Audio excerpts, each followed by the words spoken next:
Welcome to Minutes by Board Cycle, where in each episode we pack the insights from one of Australia's boardroom leaders into just a few minutes. Today, host Richard Conway interviews Penny Winn, former Director of Group Retail Services at Woolworths and now Director of Ampol, CSR, and Super Retail Group, on how a career in retail prepared her for the boardroom. Welcome to the Minutes podcast. I'm your host, Richard Conway, and today my guest on the podcast is Penny Winn.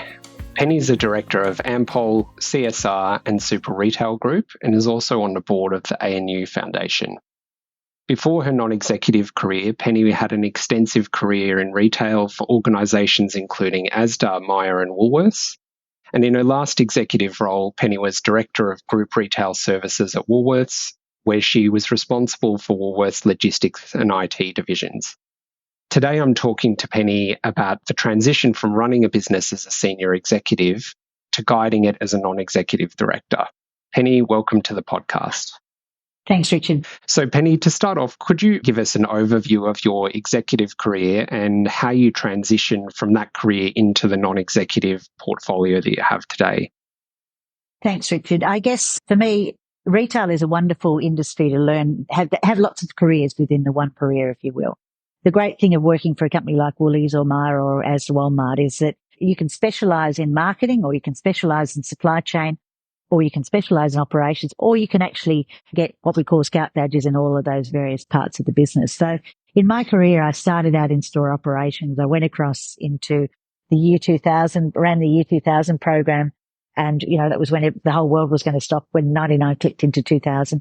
Then went into financial services, then went into, a major role in the supermarkets, then in strategy, a major strategic transformation running Woolies refresh program, which was an end-to-end business transformation, and then went across to Walmart to be Director of Strategy and Change for them in the UK.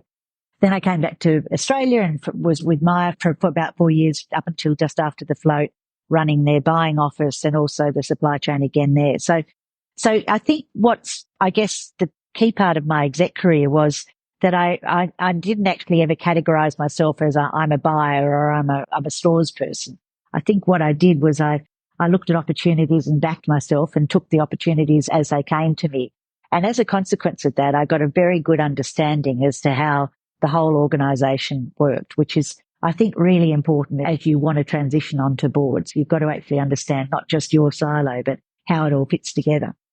As part of my executive career, I was also able to work on various boards where the businesses I worked for bought a 50% stake in companies. So I was on the board of greengrocer.com in the first .com boom, or Sass & Bide, or Quantium, which was a big data analytics business. We bought 50% of it with Woolies. So it gave me a really good taste of what non-executive life would be like and how I might be able to add value in that. So I think that was those things coming together actually gave me a taste for, I'd really like to be a non-exec director. And, often people, because I'm currently I went out of executive onto non-exec in CSR, Ampol, Port Waratah Coal Services. And, people look at that and say, well, how did a retailer end up in an oil company or in a building products? Well, you've actually got to look at the skills that you have. And, for me, it was looking at my skills inventory, which was, yes, I was a retailer, but I had deep experience in supply chain. I had deep experience in IT, in strategy and transformation. So you actually look at these skills and say, well, actually, that's what that business is really looking to really double down on. I can help add value and help guide them through that transformation. So it's less about the area that your business has operated in and more about the skills that you've taken from your executive career and how you can apply them to your non-executive. Absolutely.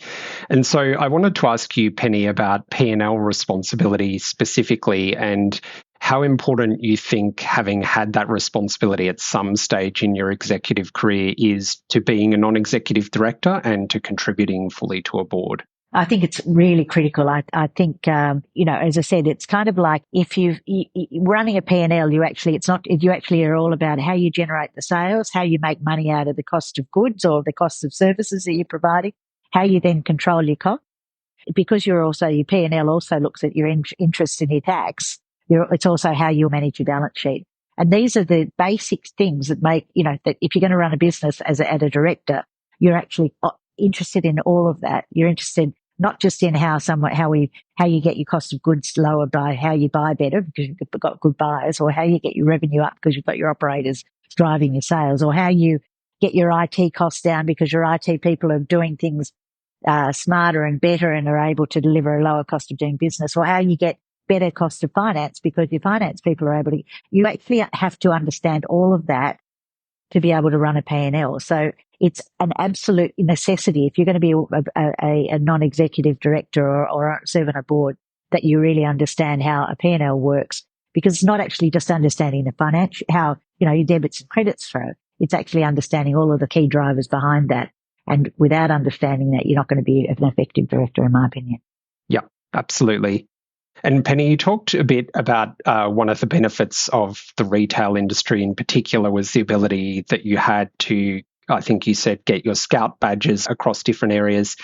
Are there other features of that industry specifically that you think make leaders from that industry well suited to directorship? And kind of on the flip side, do you think there are blind spots that people coming out of retail might have that they need to be aware of if they're going to step into those kind of directorship roles? I think one of the things that retailers are most focused on is the customer. We live and breathe the customer. So Paul Simons, who was a ex-CEO and exec chair of Woolies, used to say, if you're not serving the customer, you've got to be serving someone who is. And that's almost tattooed on the inside of my eyelids. And I think any retailers who grew up during that stage, I think, making sure that you focus on customer satisfaction, and that needs to be a really important part of any board. I was surprised when I went on to some boards in my early part of my career that the customer wasn't front and center, because, they're the most important. You think about that P&L, revenue is driven by customers. So making sure you really are listening to and responding to the customer is critical. And I think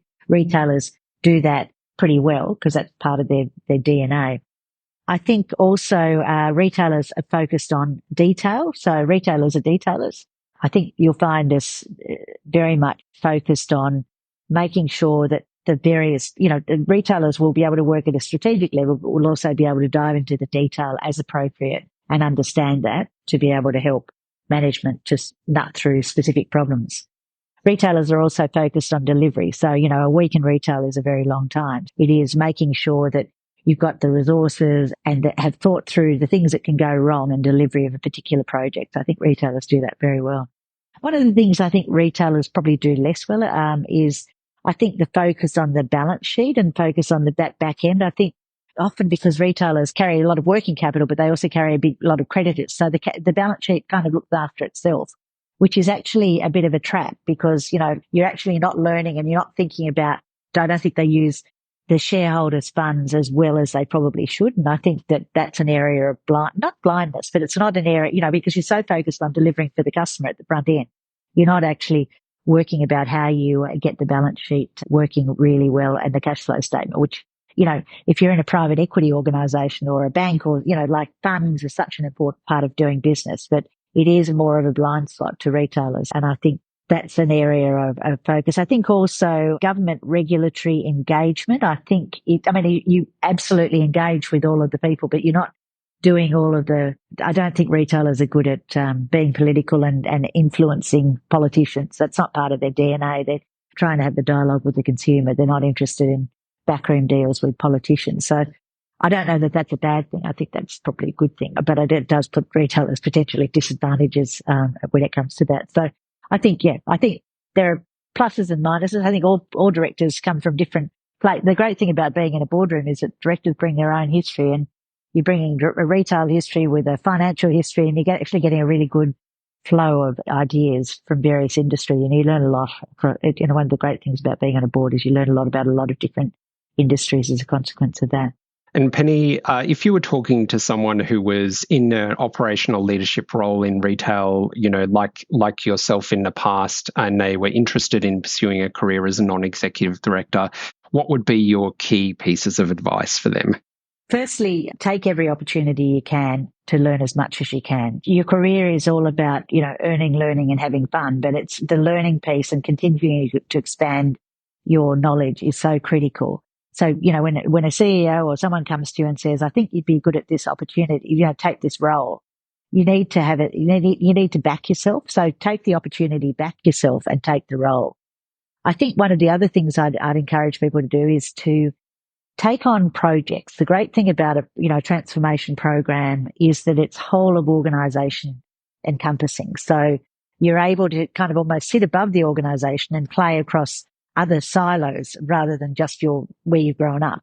And the beauty of that is that you get to see a broader part, so you can figure out, well, actually, I might like to go into that area next, or I might like to go into this area. But also, it actually allows you to be seen by other people in the organisation, whereas often when you're so bogged down in your own silo working your way up, you don't get as noticed, whereas projects give you that visibility for other, so you'll often have somebody in a different part of the business say, actually, I really want Richard because he's a terrific guy and I've seen him operate in this space. I wouldn't have thought of him for this role, but, he's done such a great job, and in this role, I would grab him. The third thing is learn to get things done via influence. The term director is a very silly term because directors actually don't direct.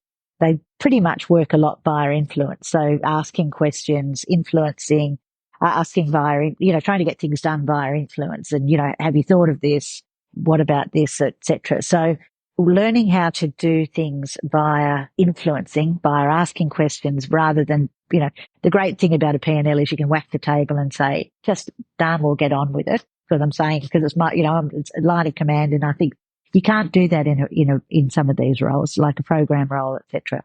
You can't do that in a board. You can't just whack the table and say, just get on with it, because your role is not to do that. It's management's role. So I think it's really important that you actually learn how to get things done and to execute via influence, not by direct line control. And I think that's a critical success factor if you want to be successful on boards.